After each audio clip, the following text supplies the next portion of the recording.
નામદાર supreme court દ્વારા SC ST અનામતનું વર્ગીકરણ અને ક્રિમિનલ બાબતે સમગ્ર ભારત દેશનું બંધનું એલાન આપવામાં આવ્યું છે।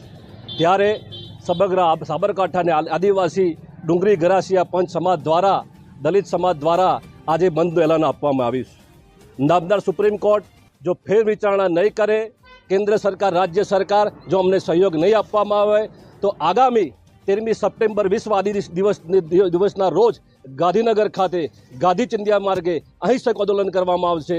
માટે આ ફેર વિચારણા કરી એસસી એસટી સમાજને ન્યાય આપવામાં આવે એના માટે આજે ભારત બંધને એલાન આપવામાં આવ્યું છે।